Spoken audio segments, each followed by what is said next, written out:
आरोग्य भवन मध्ये ह्याचं पूजन आहे। तिथे उपमुख्यमंत्री अजित पवार आलेले आहेत। आपण थेट तिकडे जाऊयात। आरोग्य भवन इमारतीचं पूजन चालू आहे। उपमुख्यमंत्री अजित पवार त्या ठिकाणी आलेले आहेत।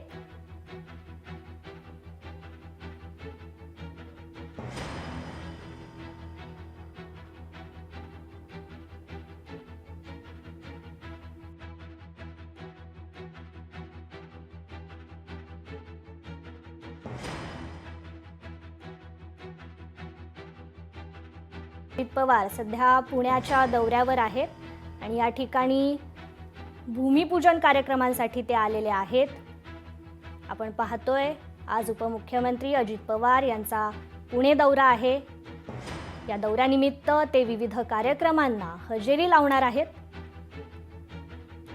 आता सध्या आरोग्य भवन भूमिपूजन कार्यक्रमाला ते उपस्थित आहेत।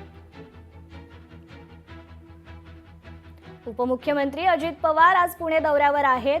विविध कार्यक्रमांचं भूमिपूजन त्यावेळी करणार आहेत। विविध कार्यक्रमांना ते हजेरी लावणार आहेत। आता या ठिकाणी आरोग्य भवन भूमिपूजन कार्यक्रमाला ते उपस्थित आहेत।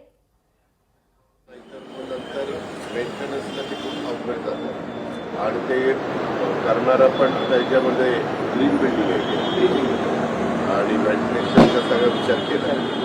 त्याच्यामध्ये सतत एसी नाही लागले पाहिजे। पुण्याची हवा तुम्हालाही माहिती आहे, तुम्ही सांगतो की आपल्या इथे मी तर घेऊन हवा चांगली राहते। आपल्याकडे प्रश्न येतो तो उन्हाळ्यात येतो आणि पावसाळ्यात आपल्याला पाऊस जास्त असतो म्हणून बंद करावं लागतं। तर त्या व्हेंटिलेशनचा सगळ्यांचा हे केलेला विचार केलेला आहे। तर माझी गॅप ठेवली ती काय किती ग्राउंड सागर हात येतोय पूर्ण आणि पार्किंगचं काय व्यवस्था केली काय म्हणजे काय त्याच्या पहिला व्यवस्था मला काही नाही व्यवस्था। मी थोडा उतरला की फिरणारा प्रॉब्लेम 12,000 म्हणजे 1,20,000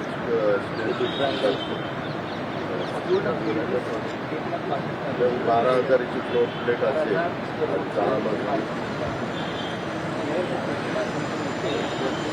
पार्किंग किती फ्लोर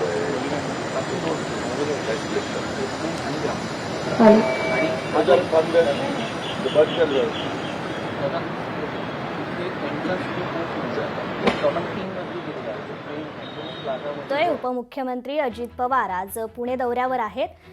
यावेळी ते विविध कार्यक्रमाला हजेरी लावणार आहेत। आता सध्या ते आरोग्य भवन भूमिपूजन कार्यक्रमाला उपस्थित आहेत। आरोग्य भवनाची बातचीत ते करताना आपल्याला दिसतायत।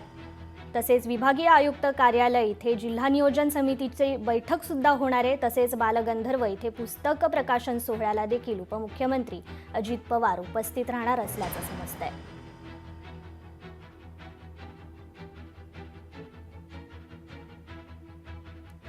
पुण्यात आरोग्य भवनाच्या इमारतीचं भूमिपूजन होत आहे। उपमुख्यमंत्री अजित पवार यांच्या हस्ते पुण्यात आरोग्य भवनाचं भूमिपूजन होत आहे। हिंदू हृदय सम्राट बाळासाहेब ठाकरे आपला दवाखाना अंतर्गत नवीन 20 रुग्णालयाचं अजित पवारांच्या हस्ते लोकार्पण होणार आहे।